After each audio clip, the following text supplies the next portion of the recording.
ഇന്ന് നമുക്ക് ദൃഷ്ടി ഗണപതിയെക്കുറിച്ച് അറിയാം. ദൃഷ്ടിദോഷങ്ങൾ അകറ്റാൻ അഗസ്ത്യമുനി തൻ്റെ തപശക്തി ഉപയോഗിച്ച് സൃഷ്ടിച്ചതാണ് ശുഭദൃഷ്ടി ഗണപതി എന്നാണ് വിശ്വാസം.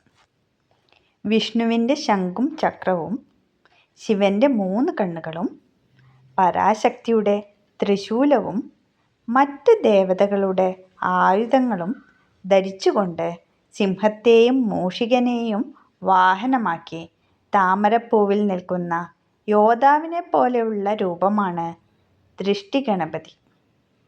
ഇത് വീടുകളിലും സ്ഥാപനങ്ങളിലും ദൃഷ്ടിദോഷങ്ങൾ അകറ്റാൻ സ്ഥാപിക്കുന്നു.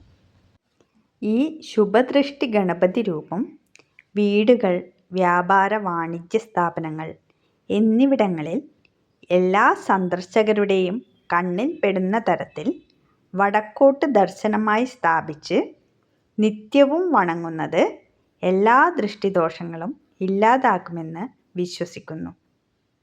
പൂജാമുറിയിലും ഈ ഗണപതി രൂപം സ്ഥാപിക്കാം. ഭവനത്തിൻ്റെയും സ്ഥാപനത്തിൻ്റെയും വാസ്തുദോഷങ്ങൾ പരിഹരിക്കുന്നതിനും ശുഭദൃഷ്ടി ഗണപതി സഹായിക്കും. ദൃഷ്ടിദോഷത്തെ, നെഗറ്റീവ് എനർജിയെ, അസൂയയെ എല്ലാം തന്നെ തുരത്താനുള്ള ഏറ്റവും ശക്തമായ ആയുധം ആണ് ദൃഷ്ടി ഗണപതിയുടെ അനുഗ്രഹം. ദൃഷ്ടി ഗണപതിയുടെ ഫോട്ടോ ഫ്രെയിം ആവശ്യമുള്ളവർക്ക് കമൻറ്റിൽ കാണുന്ന നമ്പറിലേക്ക് മെസ്സേജ് അയക്കാവുന്നതാണ്.